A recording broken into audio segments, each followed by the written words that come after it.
کو ماریں گے. لیکن اگر میں آپ کو حدیث کا حکم سنا دوں کہ رسول اللہ نے فرمایا مسجدوں میں جوتے پہن کے جایا کرو تو پھر کیا کرو گے؟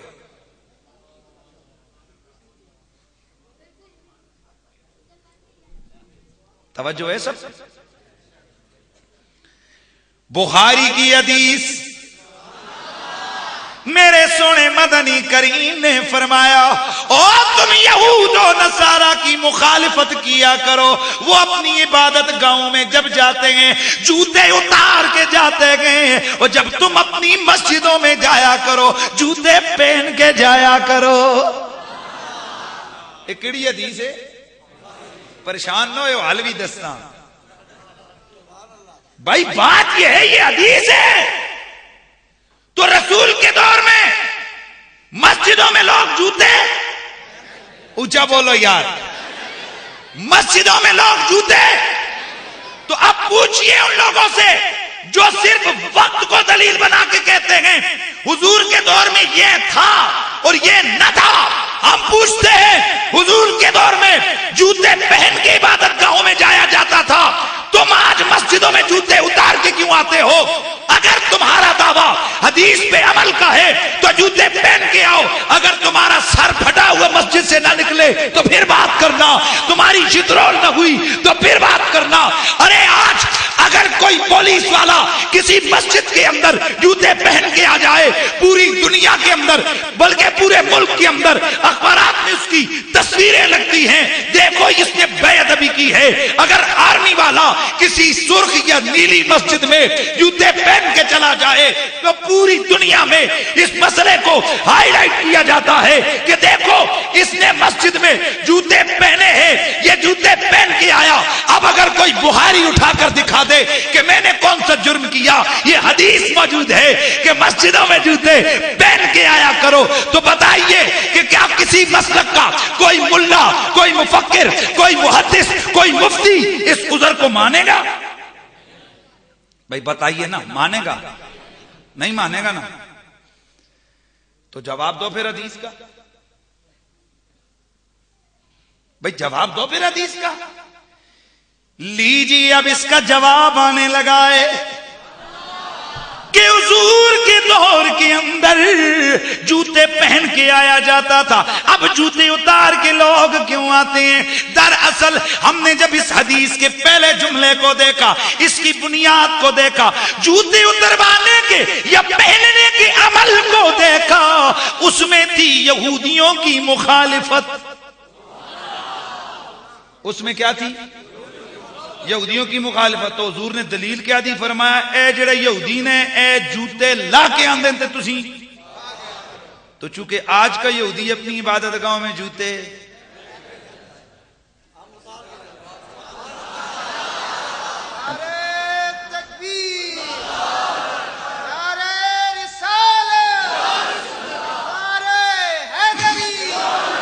میرا سوال یہ ہے کہ کیا جو جوتے اتار کے مسجد میں آئے اس کو حدیث کا مخالف کہو گے یا نہیں؟ اگر کہو کہ کہیں گے تو پھر کیا پوری امت حدیث کی مخالف ہے؟ دنیا کے ہر ملک کے اندر، ہر مسجد کے اندر جوتے اتار کے لوگ جاتے ہیں. پاکستان کی ہر مسجد کے اندر لوگ جوتے اتار کے جاتے ہیں. تو پوری امت یہ تارک سنت نہیں ہو سکتی، خلاف حدیث کام نہیں کر سکتی. تو پھر جواب کیا ہے؟ جواب یہی ہے کہ ایک وقت تھا، یہ اور وقت ہے، وہ اور وقت تھا، وقت بدل گیا، ادھر سے عمل بدلا، ادھر سے حکم بدل گیا. حدیث اور ہے لیکن حکم اور بدل گیا ہے.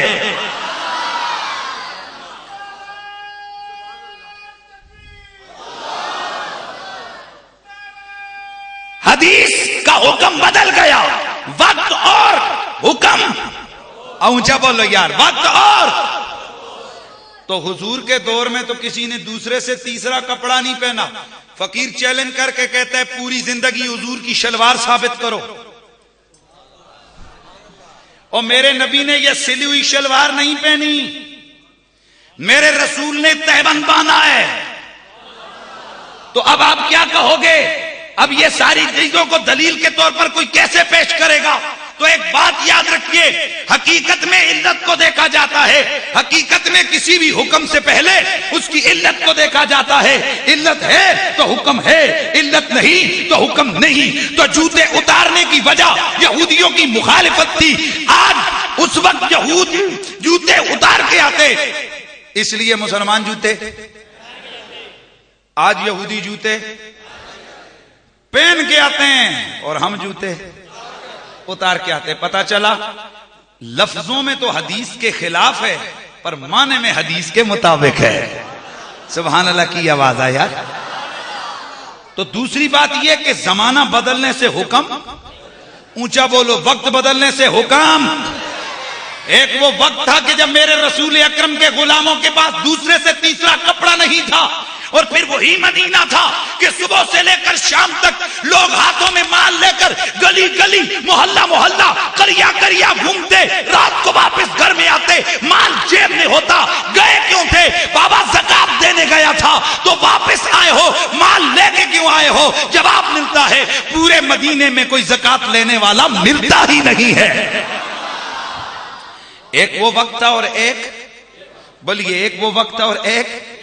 تو پتا چلا ہمیشہ علت کو دیکھیں گے، علت پائی جائے گی تو حکم بھی پایا جائے گا۔ تو سنیے، حضور کے دور میں جمعے کی تقریر نہیں تھی، او یار سچے ہوئے بول، حضور کے دور میں جمعرات کا اجتماع نہیں تھا، شب جمعہ نہیں تھی، رسول اللہ کے دور میں تبلیغ کا چلہ نہیں تھا۔ یہ فقیر بڑی گارنٹی سے کہتا ہے، قرآن و سنت میں کہیں بھی ثبوت موجود نہیں ہے۔ رسول اللہ کے دور میں تبلیغ کا چلہ نہیں تھا، رسول اللہ کے دور میں ختم نبوت کانفرنس نہیں تھی، رسول کے دور میں ناموس رسالت ریلی نہیں نکلتی تھی، رسول کے دور میں ناموس رسالت کا جلوس نہیں نکلتا تھا، نبی کے دور میں سیرت النبی کا جلسہ نہیں ہوتا تھا، نبی کے دور میں، صحابہ کے دور میں ختم نبوت کے جلسے نہیں ہوتے تھے، صحابہ کے دور میں ختم قرآن کے جلسے نہیں ہوتے تھے، صحابہ کے دور میں ختم بخاری کے جلسے نہیں ہوتے تھے۔ ارے جلسے کہاں ہوتے؟ بخاری ہی نہیں تھی۔ مجھے آپ کی انوالومنٹ چاہیے یار، ذوق کا اظہار، ذرا جذبے سے بیٹھ کے لگا۔ تو صحابہ کے دور میں ختم بخاری کے جلسے نہیں ہوتے تھے، صحابہ کے دور میں جہاد کانفرنسیں نہیں ہوتی تھی، صحابہ کے دور میں یہ اور ٹائٹل اور عنوانات کے پروگرام نہیں ہوتے تھے۔ لیکن آج آپ دیکھ سکتے ہو، کوئی بھی مسلک والا ہو، کوئی بھی نظریے والا ہو، ختم نبوت کانفرنس کرنے کو ایمان کا ذریعہ سمجھے گا، ایمان کی دلیل سمجھے گا، رسول کی سیرت کے جلسے کو ایمان کی دلیل سمجھے گا، ناموس رسالت کے جلسے اور ریلی کو وہ ایمان کی دلیل سمجھے گا۔ تو سن لیجئے، ناموس رسالت کے جلسے اور جلوس میں نبی کی عظمت کا بیان ہے، سیرت النبی کے جلسے میں نبی کی عظمت کا بیان ہے، ختم نبوت کے جلسے میں نبی کی عظمت کا بیان ہے۔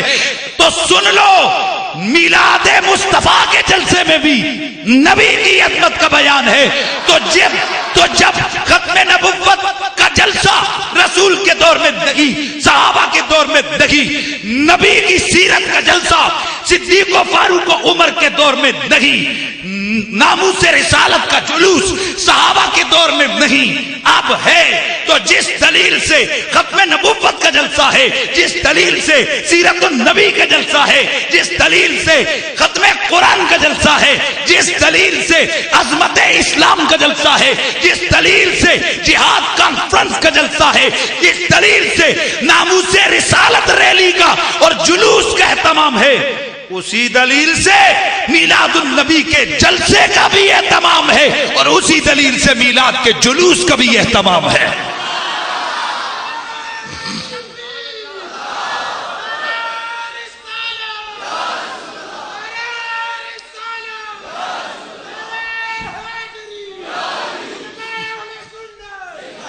حضرات گرامی، پورے پاکستان کے اندر ناموس رسالت کا مسئلہ آیا، کراچی سے لے کر خیبر تک، ہزارے سے لے کر کشمیر کی دور دراز کی وادیوں تک، پوری امت مسلمہ کا، اسلام کا درد رکھنے والے بلا تفریق مسلک و عقیدہ، سارے لوگ سڑکوں پہ نکلے. میں نے پوچھا اے بڑے بڑے اکابرین مسالک، آپ بتائیے کیوں نکلتے ہو؟ بولا جب مسلمان سڑک پہ نکل کے نبی کے نعرے لگاتا ہے، غلامی رسول میں مات بھی قبول ہے کی صدا بلند کرتا ہے،